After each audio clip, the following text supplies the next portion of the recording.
Olá, eu sou o professor Eldi Lobo, médico psiquiatra forense titulado pela Associação Brasileira de Psiquiatria e também diretor no Hospital Lacan da SAB Lacan, Sociedade Assistencial Beneficente Lacan. E hoje nós vamos falar sobre prescrição segura na gestação. Essa é uma temática polêmica, bastante controversa, com poucos consensos.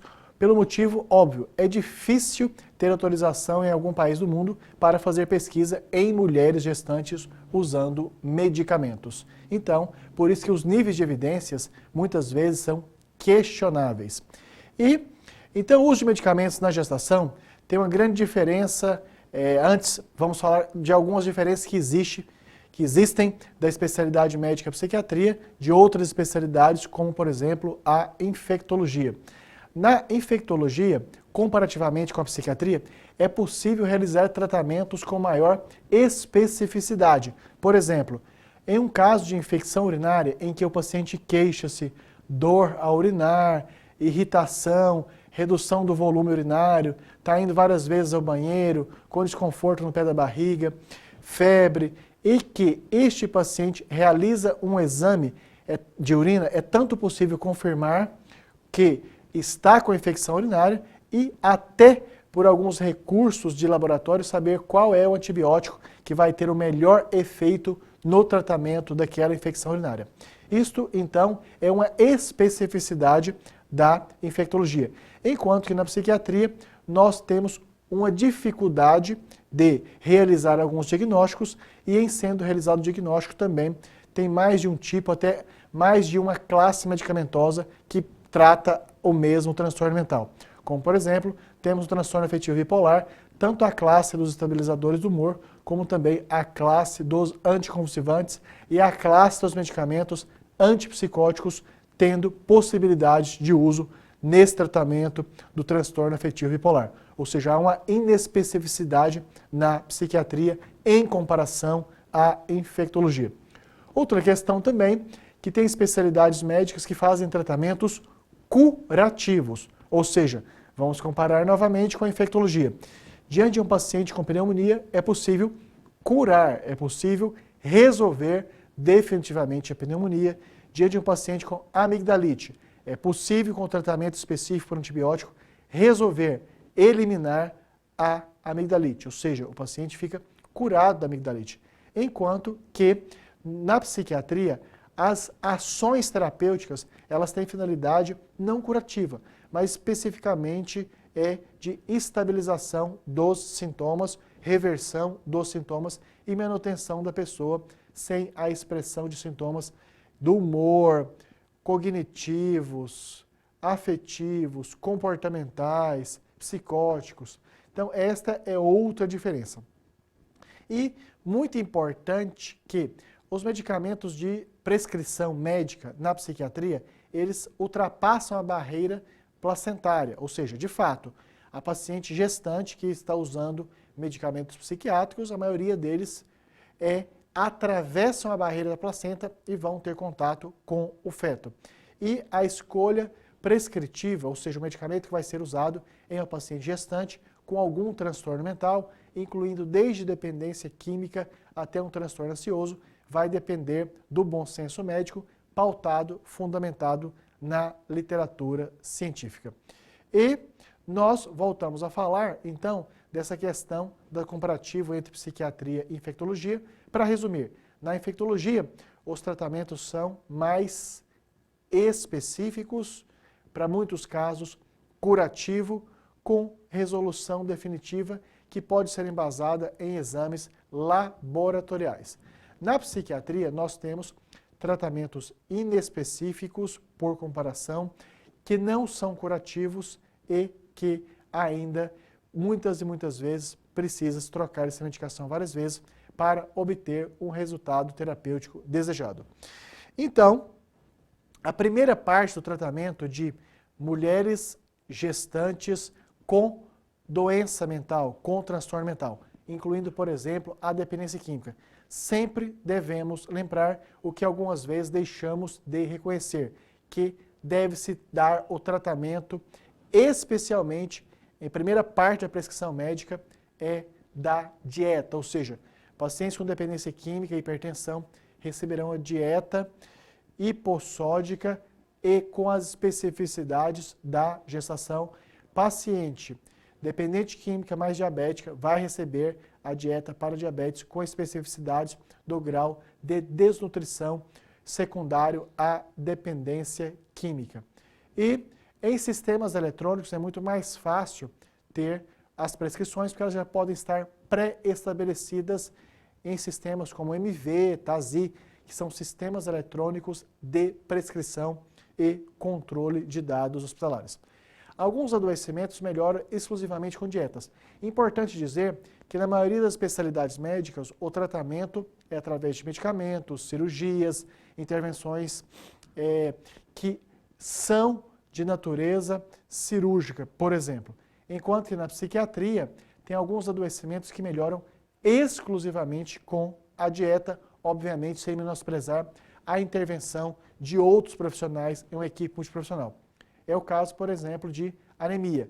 Existem pacientes com hemograma correspondente à anemia e que apresentam tristeza, desânimo, dificuldade de concentração e que, na verdade, eles precisam de receberem uma dieta específica, fora algumas exceções da anemia e acabam, por consequência, quando tem esse processo de recuperação nutricional, ficam absolutamente bem, sem necessidade do antidepressivo. Ou seja, lembrem-se que a anemia pode repercutir com sintomas correspondentes à depressão. Um outro transtorno mental também que pode ter melhora com dieta são aqueles pacientes com transtorno afetivo bipolar e que tiveram períodos prolongados de agitação psicomotora, de inquietude, de gasto energético excessivo e que, em função disso, tiveram uma desnutrição secundária ao transtorno afetivo bipolar. Essas pessoas também, em função da desnutrição, merecem um tratamento nutrológico com recuperação da perda de peso, por exemplo. E diabetes que repercute com ansiedade.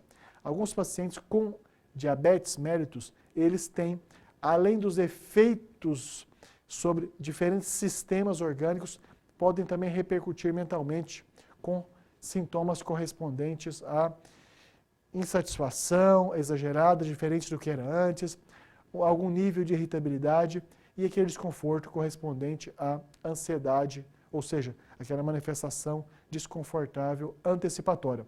Para esses pacientes também, o controle de diabetes, muitas vezes, esses sintomas já resolvem sem necessidade de tratamento específico do transtorno ansioso, que na verdade eram sintomas ansiosos por consequência da diabetes.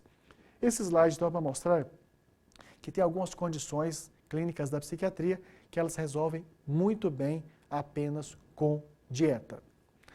E nós temos aqui então um momento de discussão em que a equipe composta por auxiliar de cozinha, mais as nutricionistas e eu estamos discutindo um caso clínico. Ou seja, o serviço de nutrição e dietética precisa ser incluso nos tratamentos da psiquiatria, até por conta da justificativa anterior que, muito importante, algumas condições clínicas da psiquiatria podem muito bem ser tratadas apenas com mudança, com adaptação, com prescrição dietética. E o uso de ácido fólico. Mulheres gestantes têm, inclusive, explicação do Conselho Federal de Medicina, recomendação, orientação, explicações amplas da necessidade de uso de ácido fólico. Ácido fólico deve estar presente em todas as mulheres gestantes, especialmente essas que estão em tratamento psiquiátrico ou com uso de psicofármacos. Ácido fólico na dosagem de 5 mg por dia. Então, tem essa recomendação que, além de vários protocolos médicos, no Brasil, o Conselho Federal de Medicina tem registro desta orientação. E a prevenção de más formações. O ácido fólico é uma medicação extremamente barata, ou seja, muito acessível e que o uso durante a gestação tem um potencial, tem um efeito de prevenção de várias condições dessas que poderiam ter como alteração na formação do tubo neural. E de prescrição clínica. A prescrição clínica, então, ela está indicada, ela precisa estar bastante acompanhada pelo médico, pela enfermagem, pelo nutricionista, para alguns casos especiais de gestantes com dependências químicas e outros transtornos mentais. Porque, inclusive, tem até trabalhos científicos mostrando isso, que os profissionais de saúde que prestam assistência a pacientes com transtornos mentais e dependência química tendem, algumas vezes, a negligenciarem outras condições, como hipertensão, diabetes, desnutrição. Então, na prescrição clínica de pacientes em tratamento de transtornos mentais, deve-se pesquisar, avaliar ou, melhor, descartar, se possível, diagnósticos de sintomas da clínica médica, como hipertensão arterial sistêmica, diabetes, infecção do trato urinário, vaginoses e sífilis. Então, para hipertensão arterial nas gestantes com dependência química, nós colocamos uma possibilidade mais segura de metildopa, 500 mg até 3 gramas por dia. Em caso de diabetes, o uso de metformina, 850 mg até 3 comprimidos por dia. Também o diabetes gestacional já merece uma intervenção mais específica, especialmente através de insulinoterapia, que, se puder incluir o endocrinologista, vai ter uma pertinência muito grande. Infecção do trato urinário, nós temos, por exemplo, nitrofurantoína 100 mg, 4 vezes ao dia até 7 dias, cefalexina 500 mg, 4 vezes por dia, 7 dias. Portanto, nós temos aí algumas possibilidades de prescrição médica de pacientes com transtorno mental, dependência química e comorbidades clínicas durante a gestação. Uma outra parte importante também, que cada vez mais mostra-se que a sífilis voltou a ser muito bem pesquisada pelos médicos brasileiros e, surpreendentemente, com uma porcentagem importante de pessoas com essa condição clínica. Ou seja, tem uma grave epidemiologia, como, por exemplo, a pesquisa do Cratódio, do Centro de Referência de Álcool, Tabaco e Outras Drogas, que tem esta informação em uma pesquisa que mostra uma porcentagem elevadíssima de sífilis em pessoas que estão em tratamento para dependência química, especialmente dependência química mais grave. E aí, dos tratamentos é para sífilis, benzetacil, 1.200.000 unidades internacionais, 2 ampolas 3 vezes com intervalo de 1 semana. E que, logicamente, como qualquer tratamento medicamentoso da infectologia, deve ter um acompanhamento rigoroso da Comissão de Controle de Infecção Hospitalar.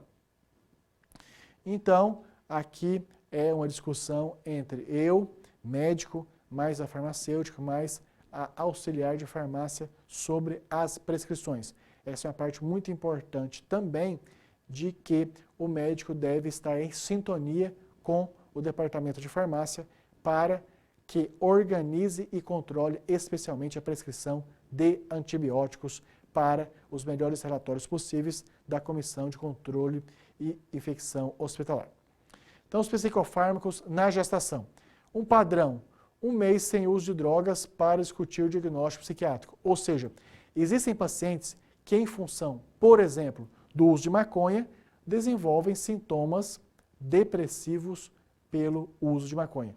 Nesse caso, o que deve tratar é a dependência de maconha e não a depressão, porque 1 mês depois, sem uso de maconha, esse paciente pode tem a grande possibilidade de resolver esses sintomas depressivos. O paciente que está usando cocaína e que apresenta sintomas impulsivos, tem grande probabilidade de, deixando de usar a cocaína por 1 mês, reduzir esses sintomas impulsivos. Portanto, é muito padrão que, em sendo possível, o paciente usa drogas que apresentam alguma sintomatologia psiquiátrica, que ele seja tratado ficando pelo menos 1 mês sem uso das substâncias, das drogas, que muitos desses terão sintomas que eram concomitantes de depressão, de euforia, de impulsividade, poderem ser resolvidos. E as drogas repercutem com sintomas de todas as características, ou seja, as drogas tanto lícitas como, por exemplo, o álcool. O álcool, ele é fator causal do desenvolvimento de sintomas depressivos, porque apesar do álcool causar logo no início do uso, um aparente efeito euforizante, ele tende principalmente nos pacientes que fazem uso volumoso, repetido em grandes quantidades, de ter um efeito depressivo. O álcool tem esse efeito, como o uso do tabaco também pode desencadear sintomas ansiosos. Dessa maneira, então, as drogas de fato repercutem no sistema nervoso central com efeitos cognitivos, comportamentais e afetivos, como alguns desses que nós ilustramos. E no momento da admissão, então, de uma paciente gestante com histórico de dependência de drogas e algum transtorno mental, muito importante saber os sintomas de fissura, abstinência, risco de suicídio, porque esses sim merecem ser tratados exclusivamente por medicação de maneira imediata e em seguida incluindo a participação de outros profissionais de uma equipe múltipla, como por exemplo psicólogo, assistente social, terapeuta ocupacional, enfermagem, geralmente presente em todos os momentos desse tratamento hospitalar, mais outros como educador físico, nutricionista, orientadores e acompanhantes terapêuticos e outros profissionais, qualificados logicamente. E após um mês, após um mês sem uso das substâncias psicoativas, se o paciente ainda apresenta sintomas correspondentes de depressão, aí sim podemos concluir por dependência de substância X ou de substâncias psicoativas, mais um transtorno mental associado como comorbidade. Voltando à questão que, de fato, todos os psicofármacos, praticamente todos, atravessam tanto a barreira hematocefálica, que chegam ao sistema nervoso central, como também a barreira placentária, chegam até o feto. Pais e mães, geralmente, quando o médico psiquiatra prescreve uma medicação durante a gestação, perguntam se esse medicamento, em parte, vai chegar ao feto. Sim, vai chegar ao feto. E podem repercutir na saúde física e funcional do feto. Ou seja, de fato, especialmente em pacientes gestantes com dependência química, o que o médico deve fazer, baseado na literatura científica, é colocar na balança aquilo que será previsível como melhor resultado para a paciente e para o feto, o uso ou não de psicofármacos durante a gestação. Porque, de fato, os fetos não ficam totalmente isentos de risco. Mas, logicamente, que a exposição da mãe a drogas, comparativamente aos medicamentos, é um fator de risco maior para prejuízos de diferentes naturezas. Logicamente que, embora ainda faltam estudos consistentes, globais, que possam te levar a essas conclusões mais assertivas de consequências para o feto desta parte dos psicofármacos que atravessam a barreira placentária. E nós baseamos nos parâmetros internacionais possíveis e a fundamentação da literatura médica e farmacêutica brasileira também é um modo de dar mais segurança para a paciente gestante, para seu esposo, outros familiares e especialmente para o feto. Então, este daí é o nosso livro Tratado de Saúde Mental da Mulher, que eu tive o privilégio de escrever junto com o professor Dr. Joel Renan Júnior, coordenador do ProMulher, que é um programa de saúde mental da mulher no Instituto de Psiquiatria da Faculdade de Medicina da USP. Então esse é um livro referência no Brasil e na América Latina para as questões de saúde mental da mulher, especialmente prescrição durante a gestação. Então nós temos como parâmetro nacional esse livro de nossa editoria, em que tivemos lá a participação de dezenas de colaboradores de notórias instituições. É um livro de 2012 e nós temos também fundamentação no FDA, nas suas atualizações, que em 2015 teve mudanças em relação aos critérios de risco, ou seja, os psicofármacos eles são classificados em critérios de risco A, B e outros. E, nesse caso, em 2015, teve uma revisão que nós procuramos adotar por ser mais segura para o prescritor, para a paciente gestante que precisa de psicofármaco e para o feto. Também nós temos fundamentação em informações de produção científica da Associação Brasileira de Psiquiatria, na revista Debates em Psiquiatria e também outros dados da literatura brasileira. A revista Debates em Psiquiatria, felizmente, através da gestão do Dr. Antônio Geraldo, como presidente da Associação Brasileira de Psiquiatria, passou a ampliar o espaço de contribuição científica de médicos psiquiatras que participam, atuam em saúde mental da mulher. Então, na revista Debates em Psiquiatria, vários artigos são colocados sobre essa temática, especialmente de mulheres gestantes que usam drogas. E mais ainda, nós continuamos falando de Comissão de Saúde Mental da Mulher da Associação Brasileira de Psiquiatria. Então, a Associação Brasileira de Psiquiatria, como dito, na gestão do Dr. Antônio Geraldo, ampliou o espaço de contribuição para os participantes. Temos aí, então, uma comissão de estudos de nível nacional, coordenada pelo professor Dr. Joel Renan Júnior, com a participação de vários membros, onde eu tenho orgulho de participar com notórios colegas de saberes que estão na fronteira do conhecimento nesta área de atuação. Dentre os psicofármacos mais seguros, e sempre, logicamente, pensando em algum nível de discussão, que de fato sempre é controverso tratar desse assunto. Nós temos, por exemplo, a sertralina, na dose de 50 a 200 mg. Lógico que não necessariamente precisa chegar a 200 mg. Deve-se usar a dose mínima de melhor resultado terapêutico. Ou a fluoxetina de 20 a 80 mg, com essa mesma recomendação de usar a menor dose possível para o efeito terapêutico desejado de antidepressivo. Entre os antipsicóticos, nós temos então haloperidol, clorpromazina e olanzapina também. Todas as vezes que nós vamos prescrever, orientar, ministrar palestra sobre o uso de medicamentos na gestação, sempre estamos susceptíveis a algum nível de controvérsia. Por quê? Porque trata-se de uma área do conhecimento que ainda faltam informações que sejam absolutamente consensuais por diferentes centros do mundo que tratam deste assunto. Então, sim, atuar nessa área tem um nível de exposição por não ser uma área de abordagens terapêuticas só consensuais. Algumas delas são controversas. E nós temos entre benzodiazepínicos, sempre devem ser evitados. Benzodiazepínicos como clonazepam e diazepam, algumas vezes precisam ser usados, especialmente em momentos iniciais do uso de antidepressivos durante a gestação. Mas devem, de preferência, serem evitados e, no caso, serem usados pela menor dose possível no período de tempo mais curto que tem a possibilidade de manter. Estabilizadores do humor, apesar também de muitos colegas sentirem extremamente desconfortáveis e inseguros para o uso, carbonato de lítio já tem bastante fundamentação científica que traz fundamentação para segurança na prescrição de pacientes gestantes que têm esta indicação. Lógico também que, se for possível poupar o uso no primeiro trimestre, é um fator a mais de segurança. Conclusões.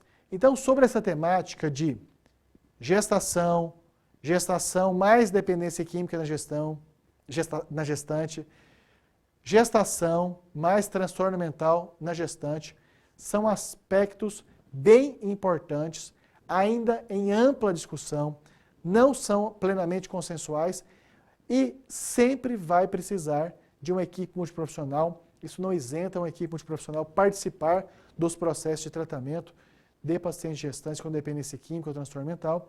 E muito importante mesmo reafirmar a importância de que deve-se usar as medicações quando estiver a mais absoluta indicação, que a relação custo-benefício para o prescritor, a gestante e o feto forem favoráveis e, se for possível, evitar essas medicações no primeiro trimestre, muito importante. Não sendo, novamente, usar o bom senso da questão de prós e contras.